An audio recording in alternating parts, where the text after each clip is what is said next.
Y Tiempo de Toros viajó a Querétaro, al cuartel general del maestro Diego Ventura. Maestro, muy buenas noches. Hola, buenas noches. Gracias por recibirnos aquí, en este maravilloso rancho El Ciervo.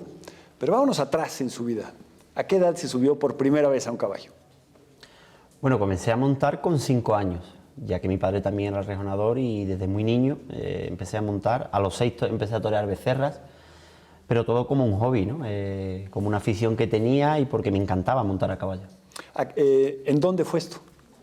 Pues fue en casa de los hermanos Peralta, porque mi padre era rejonador, portugués. Yo nací en Lisboa y a los 2 meses de edad los Peralta lo contratan para ir a vivir a la Puebla del Río, a Sevilla, a su casa, para montar los caballos de ellos, para ir sacando caballos nuevos de ellos a torear, y a cambio también pues lo ponían en varias corridas ahí en España importantes, ¿no? Entonces era muy bueno para mi padre para darse a conocer en España. Y de ahí pues salgo yo, ¿no? A los 2 meses de edad nos trasladamos a Sevilla, a la Puebla y hasta ahora, ¿no? ¿Qué recuerda de su padre como rejoneador? ¿Te acuerdas de haberlo visto? Sí, muchas veces, porque date cuenta que incluso yo con 7, 8, 9 años salía en los paseillos cuando toreaban los 2 hermanos Peralta y mi padre juntos, salía con un caballo a hacer el paseillo con ellos, entonces ya me iban metiendo en este mundo, ¿no? Para mí era una ilusión tremenda el verlos a ellos torear, pero sobre todo el compartir cartera haciendo el paseillo con ellos, ¿no? Pero luego había vivencias muy bonitas en el cual verlos entrenar a diario, el verlos torear vacas en casa, eran 3 rejonadores, el verlos entrenar era toda una pasión, porque además en casa de los Peralta pues había 40, 50 caballos y era todo el día la relación de los caballos y era mi mundo y era mi pasión, ¿no? ¿Su padre fue su primer maestro desde niño o también tenía influencia de los Peralta? Yo he tenido, gracias a Dios, muy buenos maestros porque mi padre ha sido mi primer maestro y es el que me ha ayudado en todo y el que me ha enseñado todo, ¿no? Lo que él, pues su experiencia, ¿no? Pero luego tenía los hermanos Peralta que me iban dando consejos, me iban diciendo cosas y me iban aportando muchas cosas, ¿no? Y luego he tenido la gran suerte de ir a casa de maestros como Joao Moura, en el cual de vez en cuando iba con mi padre. Mi padre, nosotros somos de una familia muy humilde y mi padre pues toreaba con los caballos a finales de temporada, necesitaba de vender algún caballo y casi siempre pues eran los mejores caballos, tenía que venderlos, ¿no? Claro. Entonces íbamos a casa de Moura, a casa de los mejores rejonadores de aquel momento, para que ellos probaran sus caballos y claro, ya yo veía y me intentaba quedar con todo lo que ellos hacían, ¿no? Luego, cuando mi padre salía de viaje con el camión cargado de caballos para ir a casa de otros rejonadores a enseñarlo, pues mi padre lo primero que me decía, que él sabía perfectamente, no vayas a montar los caballos ni se te ocurra torear ninguna vaca ni hagas nada solo. Y yo con 9, 10 años era lo primero que hacía, sin que mi padre salía por la puerta con el camión, pues yo cogía los caballos, preparaba los caballos con otro amigo mío que era de mi misma edad, que era el hijo de un trabajador que trabajaba allí con nosotros, y entre los dos, vacas para afuera, vacas toreadas que había toreado mi padre, vacas para afuera, y yo intentaba hacer lo que había visto en casa de Moura, en casa de los Peralta, en casa de las primeras figuras. Pero imagínate, con 10 años, sin tener ni idea, y con caballos que a lo mejor nunca habían toreado, entonces aquello era todo una odisea, ¿no? Era todo un descontrol. Pero sí es verdad que aprendí muchas de esas cosas, ¿no? El estar solo, el ver a esos maestros, el luego yo solo intentar a ver de qué manera podía hacerlo. Luego cuando llegaba mi padre se daba cuenta de todo, porque se montaban los caballos y veía que los caballos no estaban igual, aquello había pasado algo y venía la bronca, ¿no? Pero sí es verdad que mi padre también, entre comillas, no quería que lo hiciera, pero para él también era esa satisfacción de ver que su hijo era un loco del toreo a caballo y era un loco del mundo del caballo, ¿no? Claro, tener maestros es importante, pero yo creo que el torero es una profesión muy autodidacta, porque uno puede tener al mejor maestro del mundo que si uno no lo entiende y no te sirve para nada, o sea, puedes tener el mejor al lado tuya y luego pues te tienes que entrar las cosas en la cabeza, ¿no? Y tienes que asimilarlo todo muy rápido. Esto es como cualquier carrera, sino que en esto cualquier carrera a lo mejor te tardas 10 años o 7 o 6 y en esto tiene que ser de hoy para mañana, o sea, tienes que asimilar las cosas ya, o sea, rápido, ¿no?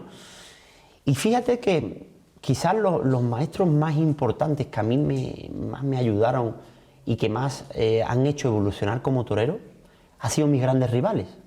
O sea, Gracias a esos grandes rivales, mi toreo ha evolucionado muchísimo más.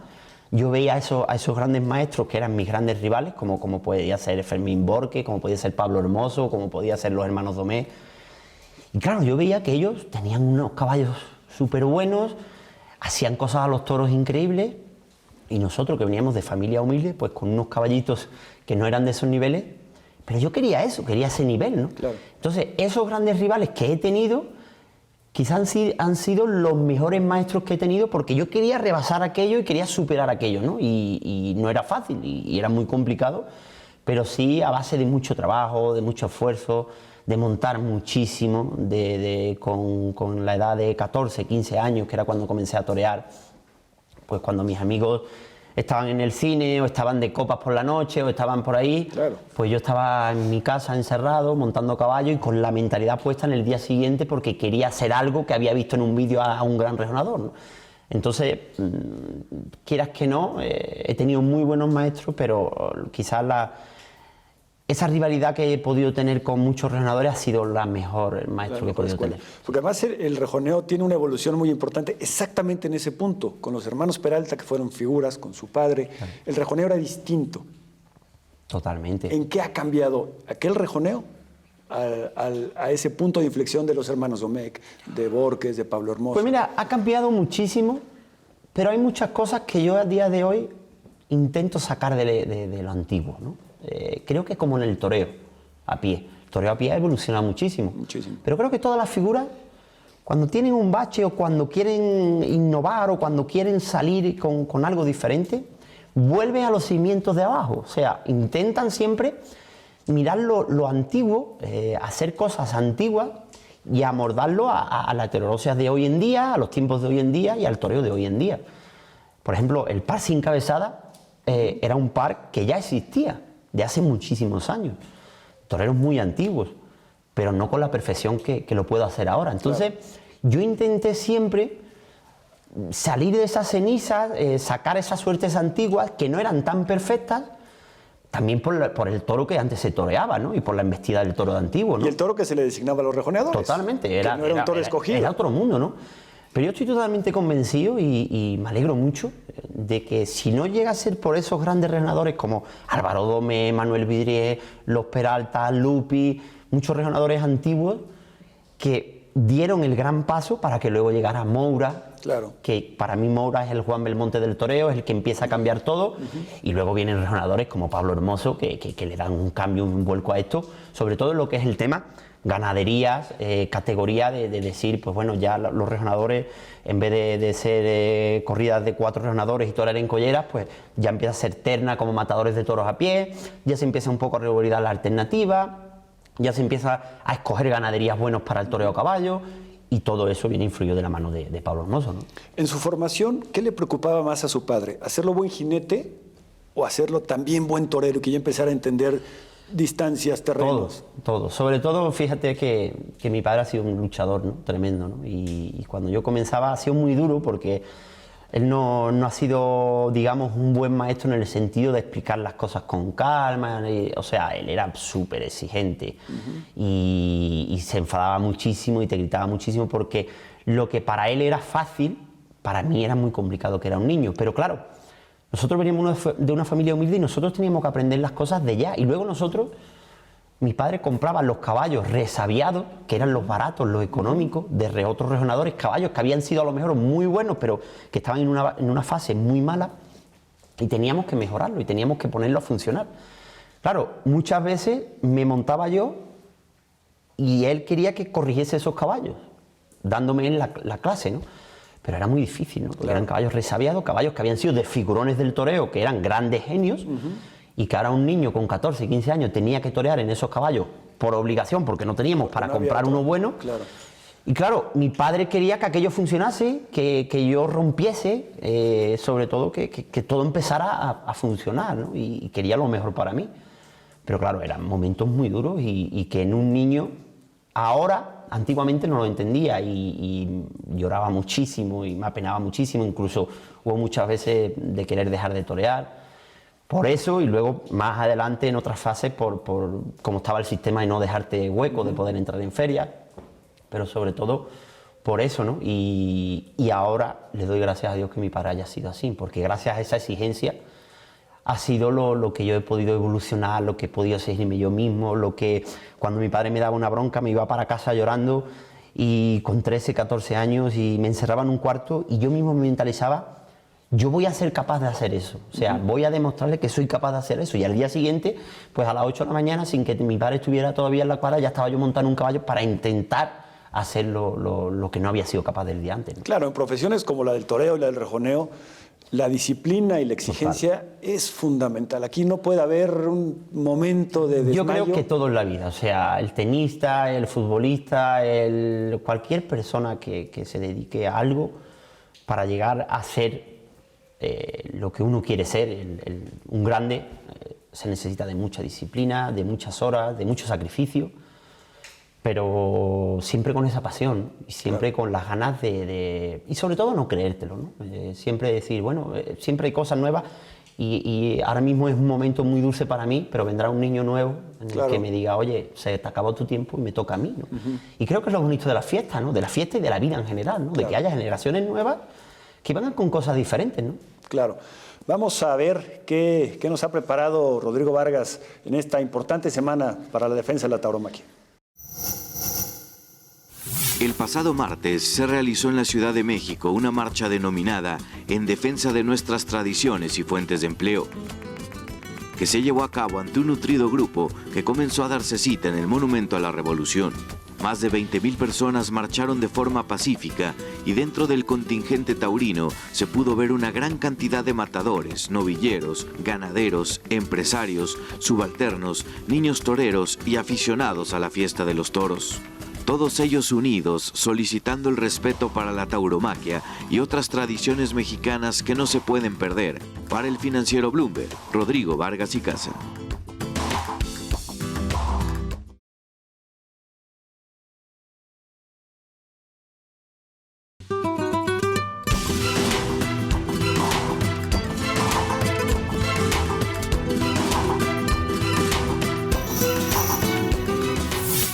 Y sigamos escuchando de voz del maestro Diego Ventura lo que fue su niñez, su preparación y su evolución como rejoneador. ¿Recuerdas, maestro, tu debut? Sí, lo recuerdo. Además, fue muy bonito porque son cosas que es tu primera experiencia y como todo en la vida, lo primero no se te olvida nunca, ¿no? Además, fue muy bonito. Fue en la Puebla del Río, fue con una becerrada. Ese día debutábamos 3 toreros, o sea, 2 toreros a pie y 2 novilleros y yo. Y curiosamente los que debutaban era Antonio Fernández Pineda, que era un novillero que comenzaba ahí ese día de la Puebla, Morante de la Puebla y yo. O sea, los 3 de la Puebla y los 3 debutamos ese día y la verdad que yo lo disfruté muchísimo, ¿no? Toreé un becerro y lo disfruté mucho y lo pasé genial. Además son de esos días que prácticamente es como un hobby, como un caramelo que te dan y disfrutas porque es tu vida, es tu ilusión, es tu pasión y lo disfrutas mucho. ¿Quién hubiera dicho, no? Que de esos 3, 2 se han convertido en figuras del toreo y va a pasar en la Plaza de la Puebla como pasa aquí en México. Manolo Martínez, la gran figura del toreo, debutó en una plaza que se llama La Aurora, que ya no existe. Y esa plaza creo que le cabían 1.500 personas y creo que si tú hablas con aficionados, creo que 10.000 fueron a verlos, ¿no? Claro. Qué bonito. ¿Es amigo usted, el maestro Morante de la Puebla? Sí, muy amigo. Además nos conocemos desde niños porque como yo vivía en casa de los Peralta, él, toda su vivencia y sus inicios y los tentaderos eran en casa de los Peralta. Entonces desde niños lo conocemos. Aparte hemos tenido siempre muy buena relación. Aparte, pues bueno, él ha sido muy aficionado también a los caballos. Ha estado mucho conmigo montando en casa y luego para mí pues ha sido como torero, aparte de ser la amistad que tenemos y todo eso, como torero para mí ha sido el mejor de todos los tiempos, ¿no? Creo que como José Antonio torea con el capote al toro que hoy en día se torea, el volumen del toro de hoy en día y con la regularidad que él torea hoy en día los toros, creo que no ha habido ningún torero en la historia. Habrá habido gusto para todos, ¿no? Mejores, peores, porque ha habido grandes toreros, ¿no? Pero a la regularidad de José Antonio creo que yo no la he visto en ningún otro torero. Que además es un artista que ha buscado en las bases del toreo, en lo que decía usted en el toreo antiguo. El toreo antiguo, pero lo clásico. sea, él, yo creo que José Antonio tiene en su cabeza, y muchas veces lo hemos hablado, tiene a 6 o 7 toreros muy buenos metidos en su cabeza, y luego él tiene la capacidad y el valor de esos 6 o 7 toreros ser capaz de hacérselo al toro de hoy en día, a los tiempos de hoy en día y con la perfección de hoy en día. O sea, yo creo que la forma del torear con el capote, la forma del torear con la muleta, las cosas que hace, creo que está muy lejos de muchos de los toreros, ¿no? Y usted ha hecho lo mismo. Nos comentaba también que ha buscado también en lo clásico, en los rejoneadores clásicos, pues traer suertes al toreo moderno a caballo, que ha tenido una evolución, incluso me atrevo a decir, que mayor que la del toreo a pie. Sí, el rejoneo la verdad que ha evolucionado muchísimo, porque la doma de los caballos la genética de los caballos se ha evolucionado mucho, muchísimo. Entonces eso te ha permitido en el que se haya abierto mucho el abanico, ¿no? y que haya rejonadores a un nivel tremendo y que el público disfrute mucho de todos, ¿no? Y creo que es lo bonito, ¿no? Ojalá pudiéramos torear todos y que hubiera esa competencia muchas veces más sana que de otra manera, ¿no? Porque creo que el público disfrutaría muchísimo y sería muy bueno para el rejoneo, ¿no? Mi concepto es ese, el competir con todos, el que salgan rejonadores jóvenes. Por ejemplo, ahora aquí en México, pues estoy como loco de que el rejoneo suba mucho, de que el nivel de rejonadores suba mucho, que se le dé mucha categoría a ellos, que se le abran las puertas a ellos. Y un triunfo toreando al lado de las figuras que vienen de España, de cualquier rejonador mexicano, pues le vale muchísimo más que toreando una corrida de toros a pie, ¿no? Entonces me gustaría mucho el avanzar por ahí. Habla usted de la genética del caballo. Supongo que en otras épocas se seleccionaba el caballo que tenía valor de irle al toro. Hoy en día eso prácticamente es un requisito quizás secundario. Sí, totalmente. Además, fíjate que antiguamente pues, los caballos pues, eran caballos españoles o caballos cruzados, caballos de campo, en el cual se utilizaban para ponerlos a torear, se probaban y algunos valían, otros no. Hoy en día no es así. Hoy en día lo primero que tú haces para comenzar en un potro es ver el papel de la genética. Es lo primero que se hace. O sea, no compras ningún caballo sin saber sus padres, sus abuelos de dónde vienen. Y sus padres y sus abuelos han toreado. Entonces, claro, pasa igual que el toro bravo. No va a la plaza ningún toro en el cual no sepamos de dónde vienen los padres, de dónde viene la madre, que el ganadero no sepa de dónde viene y que esté contrastado y que más o menos tenga una genética, ¿no? Y a caballo pasa igual. Cuando tú comienzas con un potro, te guías por líneas de caballo que a ti se te acomodan mejor para tu forma de torear, y aparte que es lo que tú tienes en tu cabeza, tu forma de torear, y esas líneas se acomodan mejor a ellas, ¿no? Entonces empiezas con caballos que sus padres, sus abuelos pues han toreado, ¿no? ¿A qué edad tomó la alternativa? Pues la tomé muy joven, la tomé con 16 años, en el año 98, que este año ha hecho 20 años de alternativa, y me la dio mi padre y Sergio Galán, que también era muy joven, Sergio Galán, y prácticamente un año más viejo que yo, pero sí, del mismo tiempo, juntos, ¿no? Y también fue otro día bonito, ¿no? Fue otro día que era de mis inicios, era mi primer año, fue final de temporada de mi primer año, y también fue bonito ese día, ¿no? ¿Alguna vez su padre le ha comentado lo que significó para él la emoción de hacer matador de toros a su hijo? No, mi padre, bueno, lo que le emociona es ahora, porque cuando en el inicio sí, ves la evolución de tu hijo, ves los errores, ves muchas cosas, pero cuando ahora ve, por ejemplo, el triunfo del otro día de la México, pues bueno, lloraba como un niño pequeño, ¿no? Porque se te viene a tu cabeza no los momentos buenos, sino los momentos malos, ¿no? Claro. Porque yo creo que en todas las carreras había momentos duros, pero en el mío había un extra siempre. Siempre había un extra de momentos duros. Siempre ha habido caballos muy importantes que se fueron en el momento más importante de mi carrera. Por ejemplo, a 15 días de torear en Madrid se te mueren los 2 mejores caballos de banderillas. Cuando consigues tener una cuadra increíble con 2 o 3 caballos muy importantes, se te mueren esos 2 o 3 caballos importantes. Otra vez hay que empezar de cero. Claro, las trabas en el camino por parte de muchas veces de empresarios y bueno, de compañeros. Yo creo que como cualquier otra carrera, pero con un plus añadido, ¿no? Entonces, claro, cuando llega ese triunfo, se te viene todo eso a la cabeza, por supuesto. Y tu padre, pues quizás cuando tú eres joven no sufres tanto esos momentos como tu padre, ¿no? Porque claro, tu padre pues, viene de vuelta, necesitamos el dinero para poder vivir, para poder comer, Y cuando todo eso te ha ocurrido en tu vida y luego llega ese triunfo después de muchos años y de mucho sacrificio y de mucha lucha, pues la verdad que te rompes de una manera y te llega una emoción y un sentimiento que con palabras no se describe fácilmente. A tu padre ha de haber sido muy difícil sacrificar, en el sentido de tener que vender caballos que él Claro. no ponía, o sea, no eran toreros, los ponía a torear y los tenía que vender como estrellas para poder tener esos recursos y volver a empezar. Totalmente, porque además fíjate que mi padre cuando comenzaba pues tenía que esos caballos venderlos para darle de comer a su mujer y a su hijo, ¿no? Y para poder seguir manteniendo la casa, ¿no? Entonces, cuando había un caballo que se convertía, que venía resabiado y que él le daba la vuelta después de algún año, y que cuando lo tenía en el momento bueno toreando, tenerlo que vender, cuando él estaba disfrutando de ese momento del caballo, pues es muy duro, ¿no? Era cosa que es difícil. Y sobre todo cuando yo comienzo a torear. Claro. Cuando yo comienzo a torear, tenemos que seguir vendiendo esos caballos. Entonces, cuando yo me acoplaba muy bien a un caballo y estaba a un nivel bueno, pues imagínate a un niño con 15 años decirle, hay que venderlo, Diego, porque hace falta para comer. Yeah. Claro, y había que venderlo, ¿no? Entonces, yo más o menos, había veces que lloraba mucho por caballos muy importantes que he tenido, pero lo teníamos que hacer porque teníamos que comer, no había de otra, ¿no? Poco a poco, cuando ya vendes algunos caballos bien y ya poco a poco te vas estilizando y te vas, pues bueno, él va un poco guardando un dinerillo y vas un poco, pues cuando había un caballo mejorcito que a mí me gustaba mucho, pues ya decía, no, ese ya es tuyo, ese ya no se vende. Yeah. Y ya ahí poco a poco empiezo yo a hacer mi cuadra.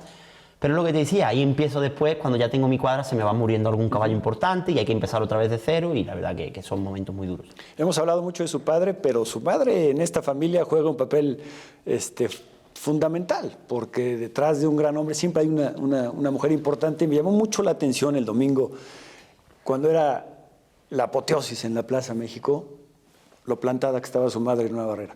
Sí, porque ella, fíjate que ella siempre ha ido a las plazas a verme, ¿no? Pero nunca me ha visto, porque cada vez que estoy toreando está siempre con la mano en la cara y realmente no me ve los momentos, ¿no? Lo que pasa es que le gusta vivir la emoción, ¿no? De ver al público, de ver a su hijo triunfar, eso a ella le gusta estar, ¿no? Cuando es para la parte buena, como cuando es para la parte mala, ¿no? Cuando he tenido accidentes, he tenido fracturas, he tenido cornadas, pues también lo ha pasado mal, pero prefiere estar allí, ¿no? Prefiere saberlo de primera mano, ¿no? Porque creo que es mucho mejor que le cuenten por un teléfono, ¿no? Entonces lo sufre mucho y también lo disfruta mucho cuando las cosas salen bien. ¿Qué tarde considera, ya como matador de toros, la tarde que es un punto de inflexión para que su carrera despegue? ¿Qué triunfo, qué tarde? Bueno, para mí hay una faena y hay un día en el cual, si no es ese día, yo no estaría aquí ahora mismo. Porque yo ya le había dicho a mis padres que yo venía de una racha mala, yo venía de que, bueno, que triunfaba en los pueblos, que sí, que me iba muy bien en los pueblos, pero luego a lo mejor llegaba a Sevilla, llegaba a Madrid y de repente cuajaba un toro, lo pinchaba y aquello se acababa y otra vez tenía que estar en los pueblos y cobrando pues lo que me quería todo el mundo y la verdad que así era muy difícil, ¿no? Mantener todo, ¿no? Entonces hay una tarde en el cual yo ya llevaba 3 años que no iba a Madrid, que la empresa no me contrataba porque había ido 2 veces, no había cortado orejas, no había pasado nada, había estado bien, pero no había cortado orejas. Y ya hay muchos rejonadores en España y entraban otros. Y yo no venía de ningún apellido ilustre ni nada y tenían que entrar otros, ¿no? Como era lógico, ¿no? Y entre eso y los que triunfaban, pues tenían que entrar y se hacían los carteles. Pero hay una tarde en octubre en el cual se monta una corrida de rejones, en el final del 13-14 de octubre. Y yo lo tenía prácticamente cerrado en otro sitio. Entonces me llama el apoderado y dice, mira, me han llamado de la empresa de Madrid, si quieres torear el 13 de octubre en Madrid. Hay una corrida de Fidel San Román, que antiguamente salía muy dura, y es una corrida muy fuerte. La corrida tiene 700 kilos, tiene 690, hay un toro que pesa 701 kilos. Y bueno, nadie quiere ir y por eso nos están ofreciendo. Yo, el apoderado dice, yo prefiero pues a lo mejor pasar esta oportunidad, seguir como eso y esperar una oportunidad mejor. Le comento a mi padre, digo, mira, me ha llamado el apoderado y me ha comentado esto. Y me dice mi padre, sí, vas a ir a Madrid, claro, hay que ir a Madrid. Digo, pero es que la corrida no es de garantías. Y dice, no importa, Diego, dice, es el último cartucho que tienes, no te queda otro, Yo creo que no te van a poner nunca más en Madrid. Tiene que ser que cambien mucho las cosas. Sabes cómo está el sistema. Pero en estos momentos tienes la cuadra en un buen momento. Vienes de una racha matando a los toros todos los días.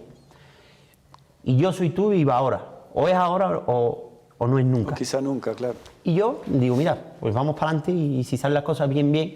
Y si no, hasta aquí llegué porque ya llevaba muchos años toreando y nunca le veía la meta, ¿no? Siempre la cereza del pastel. Claro, siempre era dificultad, era muchas trabas y era muy duro el camino, ¿no? Y así fue, me presenté en Madrid, en el primer toro tengo una actuación increíble, le pego un rejonazo al toro, el toro tarda en caer, lo tuve que descabellar y se pierden las orejas. Bueno, se queda la cosa ahí y en ese transcurso de ese toro a que me tocaba cerrar plaza, se me pasa de todo por la imaginación, o sea, se me pasa dejar de torear, se me pasa no sé, de todo lo peor que se te puede pasar. Y decido irme para adentro a calentar los caballos y yo tenía un caballo de salida que se llamaba Chocolate, que hacía un quiebro de salida. Y decido irme a la puerta de Chiqueros, sin nunca haberlo ensayado, sin nunca haberlo practicado. Me pongo a 10 metros de la puerta de Chiqueros y mi padre cuando me ve pega un grito, pero ¿dónde vas, loco? Es lo primero que él dice, ¿no? Claro, el hombre estaba viendo que aquello iba a ser toda una tragedia, ¿no? Y sale un toro de 695 kilos y son de esas cosas que Dios te pone en el camino, ¿no? y hace, ¿no? Me fui, salió el toro, salí a galope, le pego un quiebro y sale todo tan ajustado, el rejón queda en lo alto y la plaza de Madrid se caía. O sea, aquello se caía. A partir de ahí, aquello me da a mí como, no sé, como una inyección de adrenalina, de seguir para adelante con todo. Y la faena rotunda. En banderilla formé un lío, el toro se dejó mucho, aquello un toro bravísimo, moviéndose y aquello muy bien. Y llego con el rejón de muerte y yo creo que lo maté con el corazón más que con otra cosa, porque en los medios me tiré encima del toro prácticamente, le pegué un rejonazo, corté 2 orejas con una fuerza tremenda y a partir de ahí mi vida cambia. Pues, de estar toreando en los pueblos, al año siguiente me llaman para torear Madrid, Sevilla, Zaragoza, o sea, muchas ferias que no entraba, ¿no? Lo importante, ¿no, maestro? Claro. Que es una tarde. Vamos a quedarnos con esta primera parte de esta larga entrevista que vamos a tener hoy con Diego Ventura, sus comienzos y la tarde de inflexión, el gran triunfo en Madrid. Los espero aquí el próximo viernes para seguir platicando con el maestro.